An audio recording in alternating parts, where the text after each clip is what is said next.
Hi, Lester, Wushu Engineer. I'd like to take the time to welcome our new subscribers, many of whom found my channel due to Shadowversity's kind mention of us in one of his recent videos. Welcome to the Wushu Engineer channel. Apart from the odd construction project and departure from our standard fare, on this channel we typically perform scientific investigations into human performance. To be more precise, we typically focus on martial arts related physical and mental performance. I have decided that I need to provide a brief intro and scope to all of my videos from now on to provide some personal context as to who we are, what the channel is, and what our goals are. I get a lot of comments complaining about how long, boring, and dry my videos are and how much talking I do. And I can't disagree. That's part and parcel of science for you, gentle viewer. Scientific content typically requires a lot of explanation, lots of graphs and numbers, and total transparency for it to legitimately and effectively communicate its content to an audience. Scientific content, although very exciting to me personally, to the Wushu scientist and I, and to many others, it is seldom short or sensational. If you're more interested in short form sensational content over substance, might I suggest that there are many other channels that concentrate instructors with over 50 years of combined experience in both martial arts and in physical training. The Wushu scientist is also a professor in sports science and with other universities. I am a chartered professional electrical engineer, and although my registered area of expertise is building services, my true passion lies in inventing and using technology incorporated into enhanced training programs to allow human beings to transcend their physical and mental limitations. As such, our goal on this channel is to present interesting and exciting topics, accuracy and transparency as we can achieve using this kind of video format. This leads to long-winded videos and much repetition of information.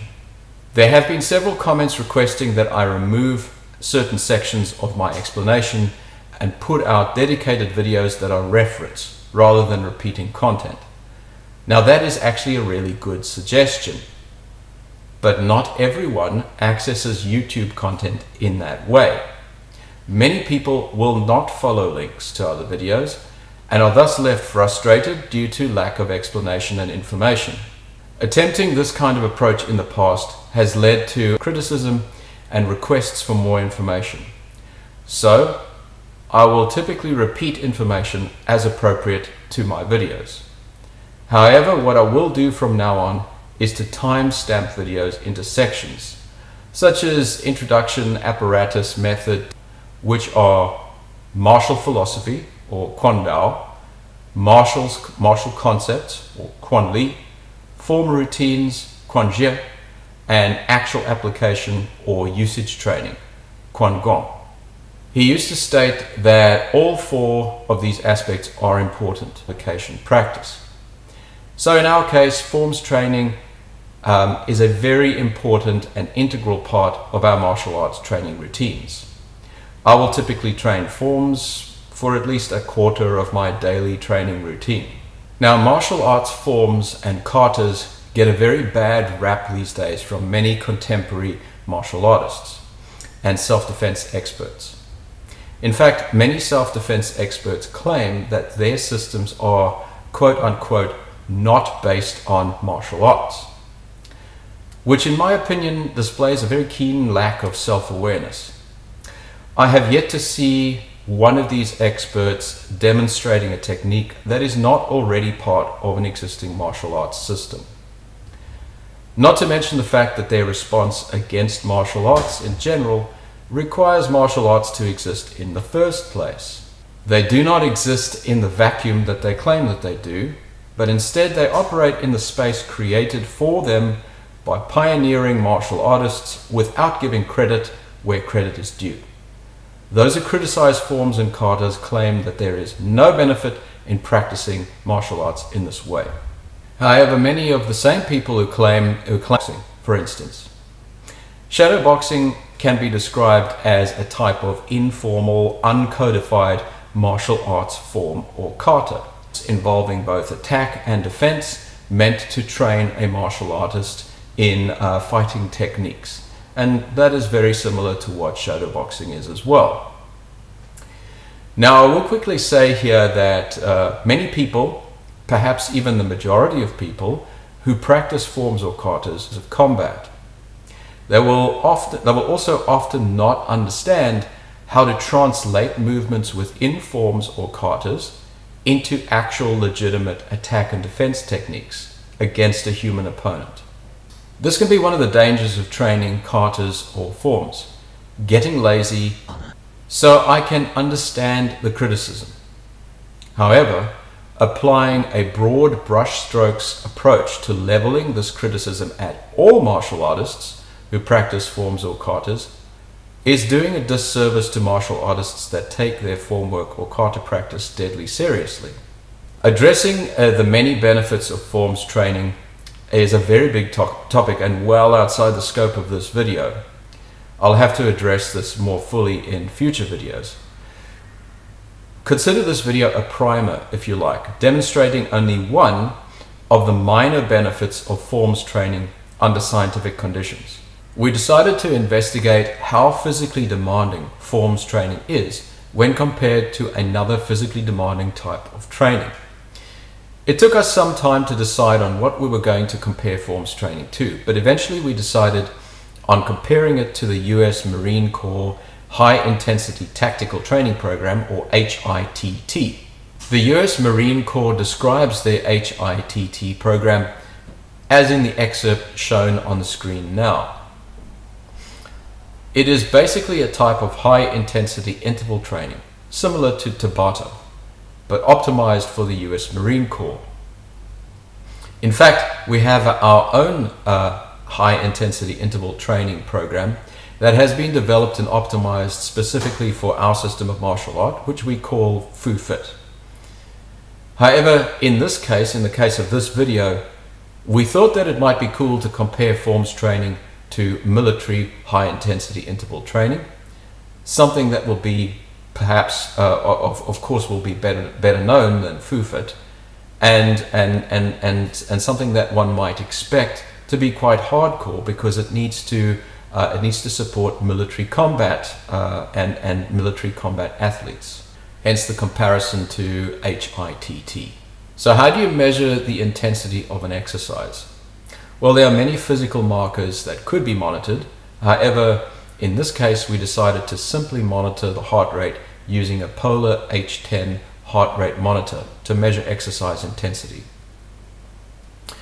While there are far more comprehensive measures that theoretically could be employed, the complexity of the method and analysis and the expense of that kind of equipment goes up astronomically. It is commonly accepted in sports science that heart rate is a relatively reliable measure of exercise intensity, and the polar H10 monitor is considered the gold standard. The Wushu scientist decided that she wanted to perform the tests in this video for a change. I'm sure that you, my viewers, will appreciate the change of scenery from my ugly but functional mug. We downloaded most of the resources describing the US Marine Corps HITT program from the MCCS Camp Pendleton website, displayed on the screen now. These programs are freely available, and I would recommend checking them out and checking out this valuable resource if you're interested in trying the program out. Remember though to speak to your doctor or healthcare provider before starting any kind of training program. The method that we adopted in terms of exercise scheduling was to perform the max speed and strength and power sections of the US Marine Corps HITT program as described in their training manual. You will see the HITT program that we used with the sections performed highlighted with a green border in the inset excerpt. The movement prep and flexibility sections were omitted in this case because firstly the Wushu scientist warmed up independently of the recorded exercise sets, and also because the movement prep and flexibility sections represent more low intensity warm-up and cool-down exercises. We then used the timing, including the periods of exercise and periods of rest dictated in the HITT program, as a template for the timing, periods of exercise and rest for the forms training test section. The first 3 form sections were 15 seconds long to replicate the approximate average time of the first 3 distance-based max speed exercises, with a 30-second rest between each section, as per the HITT program. The 4th form section was 30 seconds long, followed by a 30-second rest to replicate the timing of the last exercise in the max speed section, which is the longer in duration than the sections of training performed in the HITT program. This should be borne in mind when results are discussed. No scientific test would be complete without mentioning the sources of error. Although it's not typically considered a source of error in sports science, natural human performance variation typically far eclipses the scale of variation and error introduced by other sources, such as equipment measurement errors. Relative to natural human performance variation, the scale of equipment measurement error is so small that it can typically safely be ignored. In addition, we use only one of the publicly available HITT programs. There are many programs that are available, and the intensity of the programs may vary based on the content. However, the program that was chosen was indicative of the kind of intensity that could be expected in the HITT program. The sample size used in this test is also quite small. Only 2 tests were performed for comparison. Lastly, only using a single test subject makes this more of a case study than a true reflection of how a larger sample group would respond to the different types of training.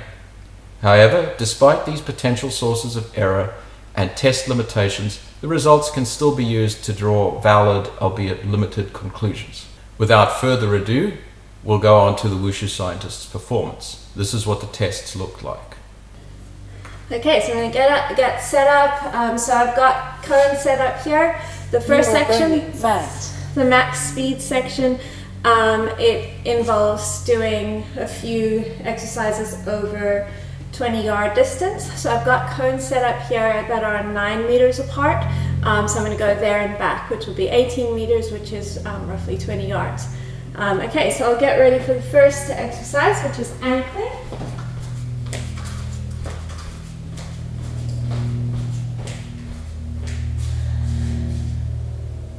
You are improving fitness.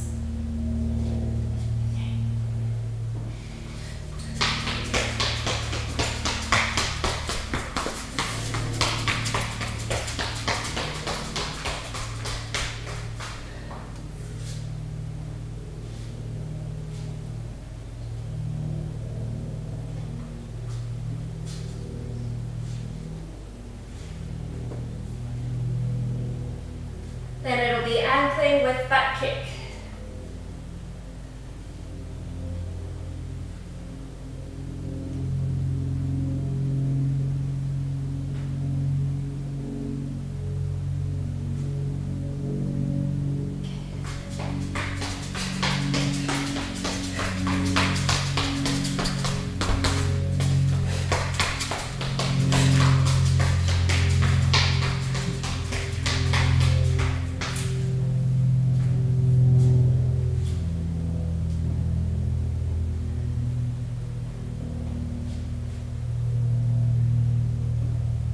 Next one is the skip.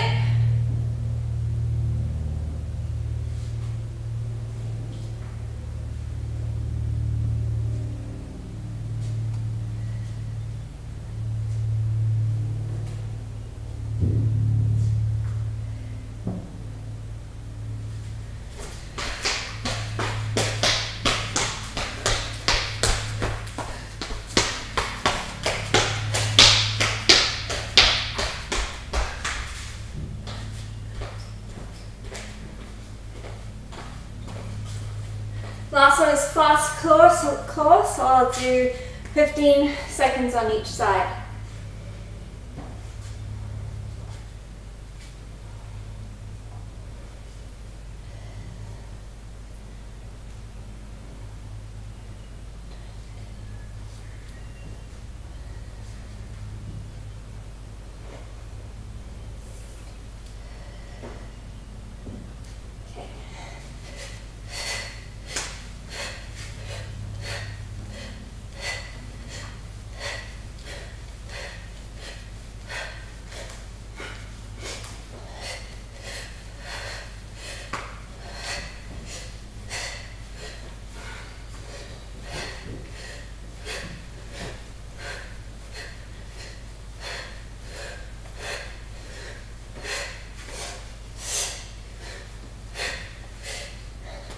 Okay, so now I'll get ready for the next section.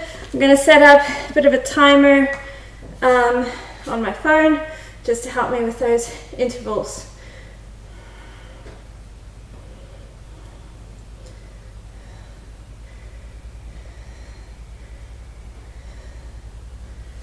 Okay, so first one, single leg deadlift with blocks. So I'm using, so it's supposed to be with ammo cans.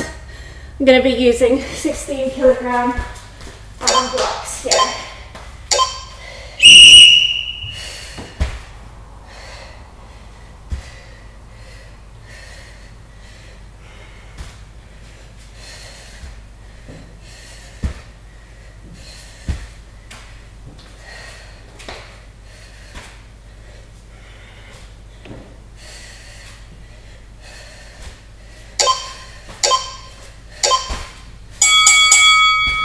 Okay, next one is diagonal bound.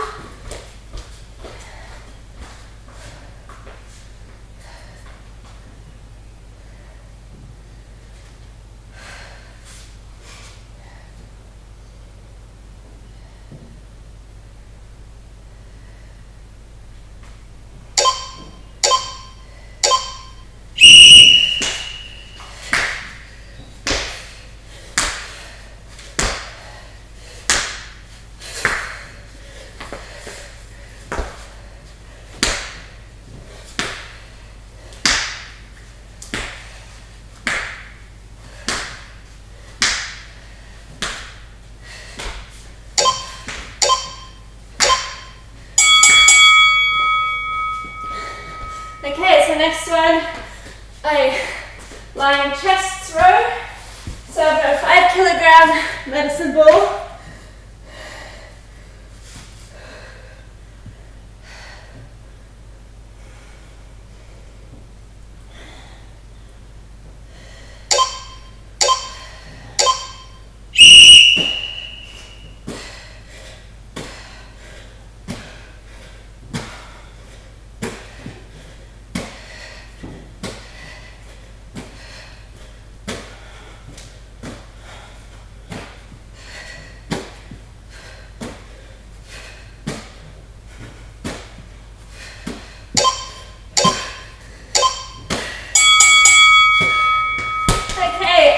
Next one, TRX lunge with hop.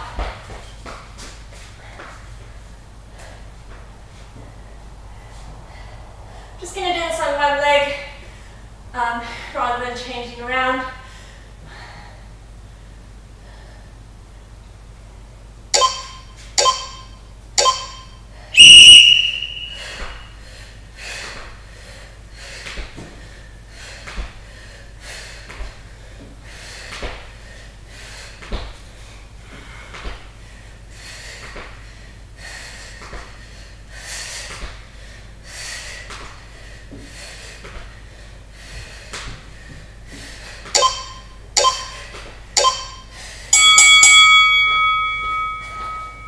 Okay, next one, sprinter's row.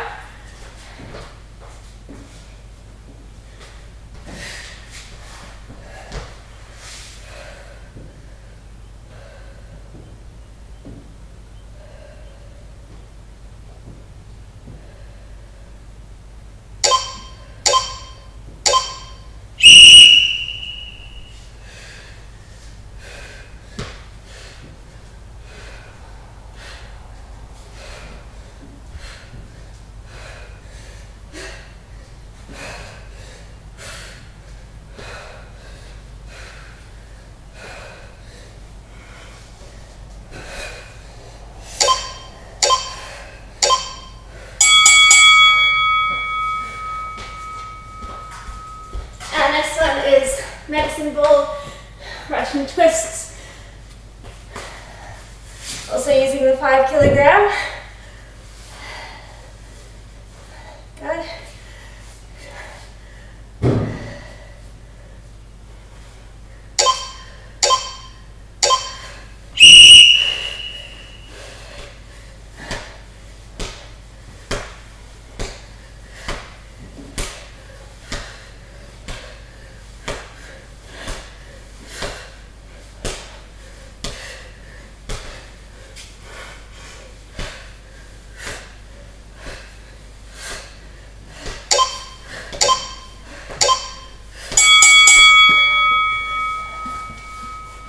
Last exercise is the TRX atomic oblique pull-up.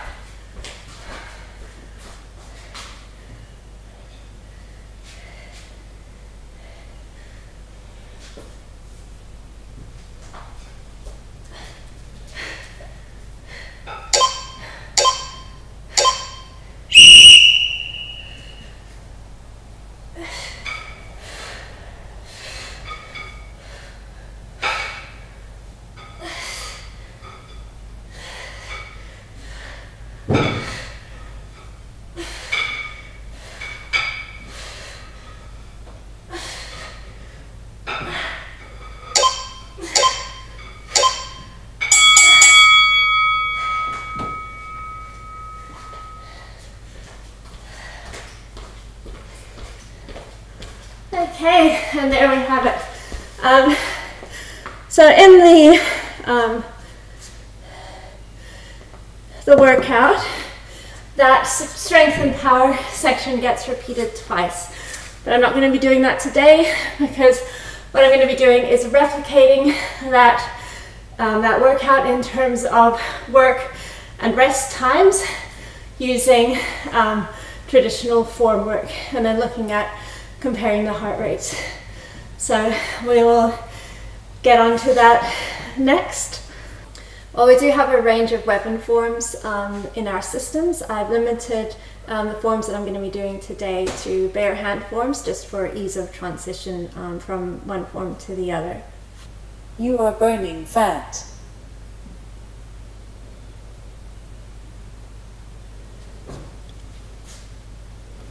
Okay.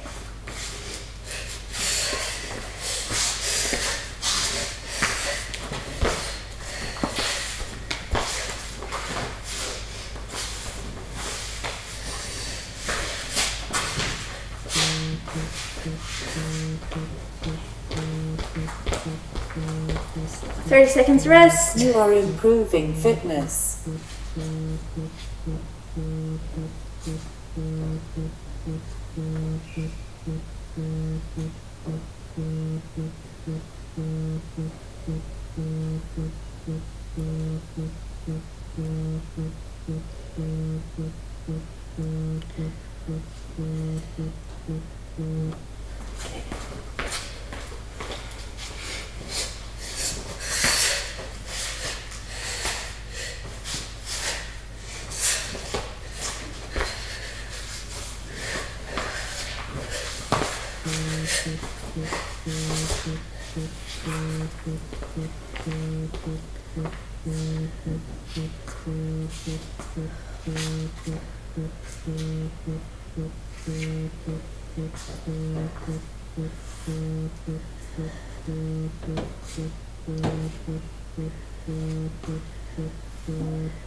Again, next one will be 30 seconds work, 30 seconds rest.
Okay, now we go on to the 25 second intervals.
Okay, so we'll have a look at that data with the heart rate and see how that compares.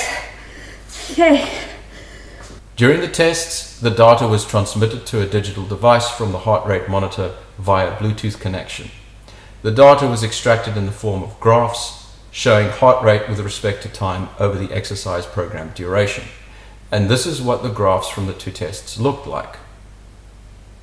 I've also included a graphical key showing what the color coding on the graphs indicates. So as can be seen from the color code and from the two graphs, significant portions of both exercise tests involved the Wushu scientist's heart rate being in the 90 to 100% maximum performance zone.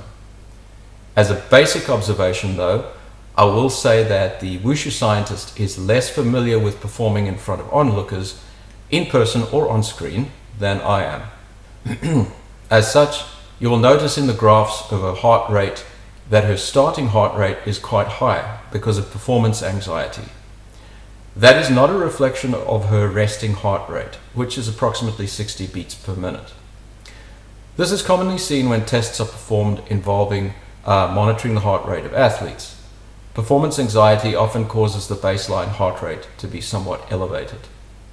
However, because the baseline heart rate was essentially identical in both tests, this would not have skewed the results in any way. As can be seen from the two test graphs, the average heart rate was 160 beats per minute for the high intensity tactical training workout and 163 beats per minute for the forms workout. The maximum heart rate was 172 beats per minute for the HIIT workout and 174 beats per minute for the forms workout. These numbers are relatively close, with the forms workout being slightly higher in both average and maximum heart rates.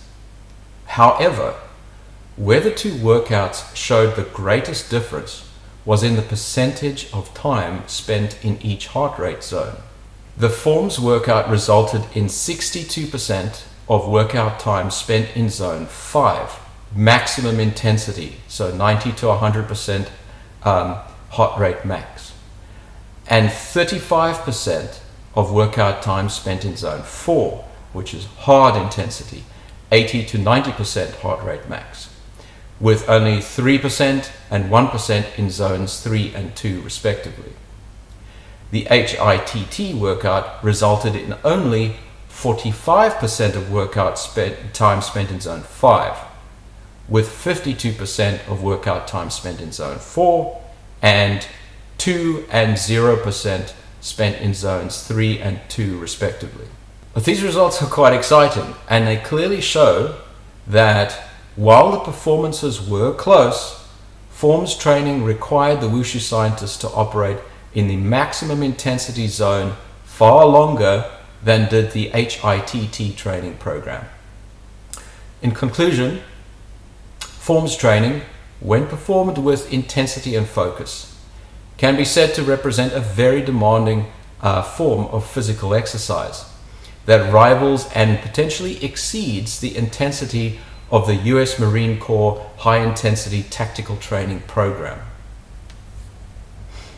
Although physical training and fitness is only one aspect of forms training, and a fairly minor one at that, it is interesting that it is so easily demonstrable as matching or exceeding the intensity of the high-intensity interval training programs. When practicing forms with the appropriate intention, focus, and speed, they represent an excellent training resource that can improve many of the key physical performance markers, such as combat-specific fitness, that are key performance indicators for combat athletes.